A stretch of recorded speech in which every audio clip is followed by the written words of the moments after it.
ఇక మచిలీపట్నంలో వైకాపా ఎన్నికల ప్రలోభాలకు దిగింది. వైకాపా ఎంపీ అభ్యర్థి బాలశౌరి తరపు వ్యక్తులు ఓటర్లకు డబ్బులు పంచుతూ ఉండగా పోలీసులు పట్టుకున్నారు. ఇక దీనికి సంబంధించి పూర్తి సమాచారం మా ప్రతినిధి జయప్రకాష్ అడిగి తెలుసుకుందాం. జయప్రకాష్, డబ్బులు పంచుతున్న వ్యక్తులు అసలు ఎవరు? వాళ్ల వద్ద ఎంత డబ్బు స్వాధీనం చేసుకున్నారు పోలీసులు?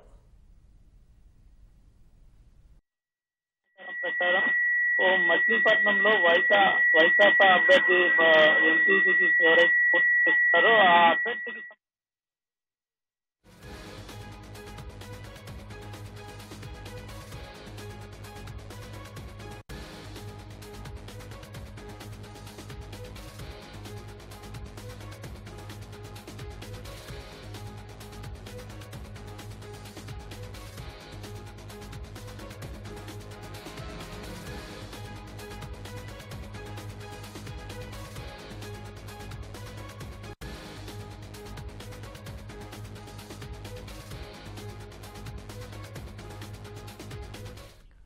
మచిలీపట్నంలో వైకాపా ఎన్నికల ప్రలోభాలకు దిగింది. వైకాపా ఎంపీ అభ్యర్థి బాలశౌరి తరపు వ్యక్తులు ఓటర్లకు డబ్బులు పంచుతూ ఉండగా పోలీసులు పట్టుకున్నారు. దీనికి సంబంధించి పూర్తి సమాచారం మా ప్రతినిధి జయప్రకాష్ అడిగి తెలుసుకుందాం. జయప్రకాష్, అసలు డబ్బులు పంచుతున్న వ్యక్తులు ఎవరు? వారి వద్ద నుంచి ఎంత డబ్బును పోలీసులు స్వాధీనం చేసుకున్నారు? శ్వేత, పోలీసులు ఇచ్చినటువంటి సమాచారం ప్రకారం ఈ రోజు మచిలీపట్నం నుంచి ఎవరైతే ఎంపీగా పోటీ చేస్తున్నారో బాలశౌరికి సంబంధించినటువంటి వ్యక్తులు రామానాయుడుపేటలో డబ్బులు పంచుతున్నారు అనేటువంటిది 100 నెంబర్ నుంచి పోలీసులకి ఫోన్ చేస్తున్నట్లు వాళ్ళు చెప్తున్నారు. అదేవిధంగా ఆ సమాచారం మేరకు వెంటనే ఆ ప్రాంతానికి వెళ్లిన సమయంలో అక్కడ 2 వ్యక్తులు డబ్బులు పంచేందుకు సిద్ధంగా ఉన్నారు. వారి నుంచి సుమారు 20,000 రూపాయలు నగదుని స్వాధీనం చేసుకున్నారు. అయితే ఒక్కసారి మనం కనుక ఈ చూసుకున్నట్లయితే ఎన్నికల సమయంలో ఈ డబ్బులు అనేటువంటి మొత్తంలో కాకుండా పంచేటప్పుడు ఇట్లా చిన్న చిన్న భాగాలుగా చేసి ఒక్కొక్కరు ఒక్కొక్క ఏరియాలో వెళ్తూ ఉంటారు.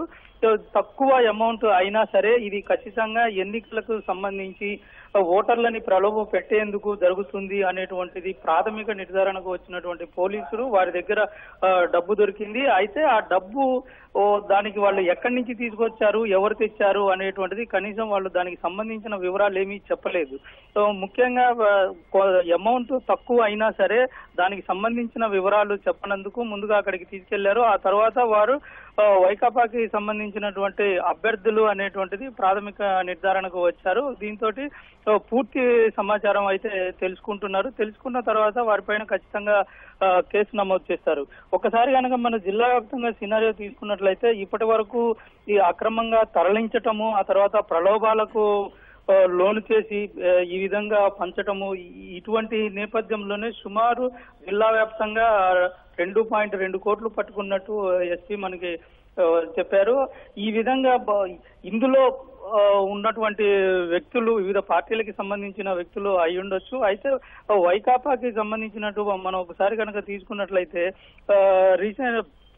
తాజాగా గుంటూరులో కూడా ఒక మరో పార్టీకి సంబంధించిన తేదాపాకి సంబంధించినటువంటి వారి మీద దాడి జరగటము, ఇటువంటివన్నీ. అదే విధంగా కడప జిల్లాలో కనుక చూసుకున్నట్లయితే తేదాపాకి సపోర్ట్ చేస్తున్నారు అనేటువంటి ఒక మహిళను కిడ్నాప్ చేయటం, ఇట్లాంటివన్నీ చాలా చోట్ల ఈ 2-3 రోజుల నుంచే జరుగుతుంది. ఎక్కడెక్కడైతే ప్రలోభ పెట్టడానికి అవకాశం ఉంటుంది, మరొక చోట ఇటువంటి దౌర్జన్యాలు చేయటానికి అవకాశం ఉంటుంది అనే చోట్ల వీళ్ళు ప్రయత్నిస్తున్నట్టు ఒకసారి మనకి తెలుస్తుంది. అదేవిధంగా ఇప్పుడు ఈ మచిలీపట్నానికి సంబంధించిన అయితే ప్రస్తుతము మనకి బహిరంగంగా ఒక కేసు మనకి తెలిసినా సరే ఈ విధంగా మరికొన్న చోట్ల ఈ విధంగా చేస్తుండొచ్చు అనేటువంటిది పోలీసులకి సమాచారం ఉంది. దీనిపైన దృష్టి పెట్టారు, ప్రత్యేక నిఘా కూడా ఏర్పాటు చేశారు. ఎందుకంటే ఇటువంటి ప్రలోభాలు అనేటువంటి 48 గంటల ముందు నుంచే ఎక్కువగా ఉంటుంటాయి కాబట్టి ఈ 48 గంటలు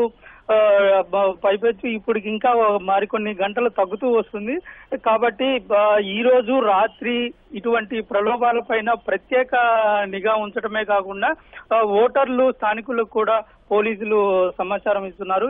మీరు ఎవరైనా సరే అనుమానాస్పదంగా కనపడినా సరే ఈ విధంగా ప్రలోభ పెట్టడానికి గురి చేసినా సరే 100కి ఫోన్ చేయడంతో పాటు స్థానికంగా ఉన్నటువంటి సమాచారం వాళ్ళకి ఫోన్ చేయటము, అధికారులకి సమాచారం అందిస్తే మేము ఖచ్చితంగా వారిపైన చర్యలు తీసుకుంటామనేటువంటిది చెప్తూ ఉన్నారు. ఈ నేపథ్యంలోనే వారికి ఫోన్ రావటము ఈ అభ్యర్థుల నుంచి ఒక ఇద్దరు వ్యక్తుల నుంచి 20,000 నగదు స్వాధీనం చేసుకోవడం జరుగుతుంది.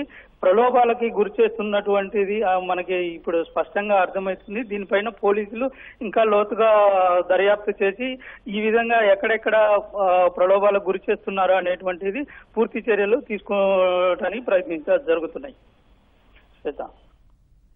ధన్యవాదాలు జయప్రకాష్.